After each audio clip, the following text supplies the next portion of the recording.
Today I want to talk about MTB20s. These are the Tom mounts that came from the Grand Star 2, Art Star second generation era. They replaced the MTB20, which was a far superior mount in my opinion, with these to obviously save money. There's a lot of work in these big, heavy, over-engineered mounts, but they're really, really cool. So they replaced them with these, which are obviously a lot cheaper, and they are prone to bending and breaking. And you can see this one is absolutely muddered. They're flawed by design in the way that when the leg goes through the casting, as soon as you tighten the wing nut onto the leg there, it forces the casting out. Now on previous models, like, I don't know the name of this mount, this is Superstar, they used to make these with this in the side, and they had this clamp in there, and that worked differently, as when the rod passed through the clamp, it clamps from the off side of the leg. If that makes any sense, where you see when the leg's through here, if it had the clamp in it, it pulls from this side against there, which would hold this together. But because this wing nut forces that this way, it pulls the casting that way. So they're a really terrible design, to be honest. That said, this one is really bad. It's that bad, it's actually split the casting at the back. I don't know if you can see the crack in there. Yeah, you can see it up there. Even though it's cracked, you still can use them. I'll show you how I straighten them back up. I mean, this one wasn't great, but look, I've pulled that one back into shape.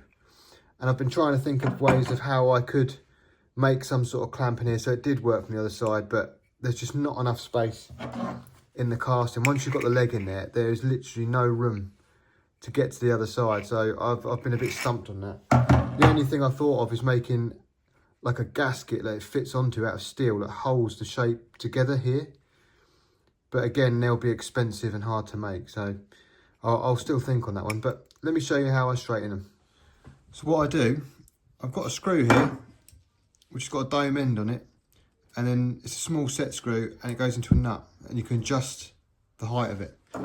I'll hold that in the casting so it doesn't bend it too far, but then I can start hitting this in the vise here and bringing that back gently, and then generally move it over until it reaches the right shape. I'll just gently clamp that in. You can see it's starting to move now. This end's not really moving, it's just moving there, if you can see. Now go to the other side. Bit of faffing around getting it to hold it where you need it. That's it. And start bringing it back. Next thing, I'll put this little wedge in there to hold it so I can offset it. If I put that there, I can then clamp it right on that bend there. You see it pulling it straight there? Keep going and do the same this way.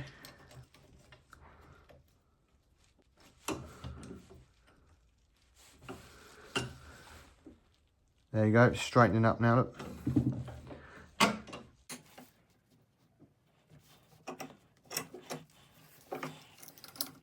Obviously being metal, it will spring back as well, so you've got to sort of overcompensate for that.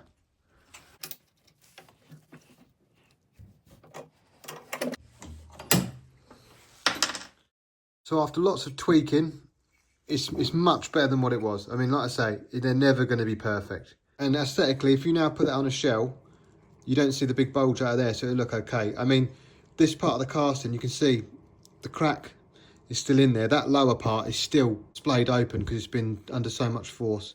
Once you strained it, don't bother putting this in and whacking it up against the leg because it will just bend it again. What you need to do with these mounts, if you've got one that's gone and you've had to straighten, get one of these.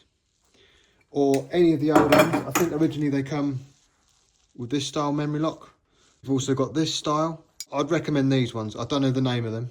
But if you look from this angle, they've got the same angle as the mount.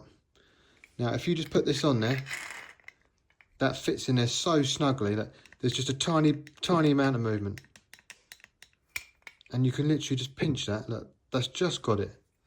And that is solid enough. Your toms are never going to move, especially on a floor tom. So if you're going to use these mounts, they are totally okay to be reused again. Just make sure you put one of these on, and these will last forever.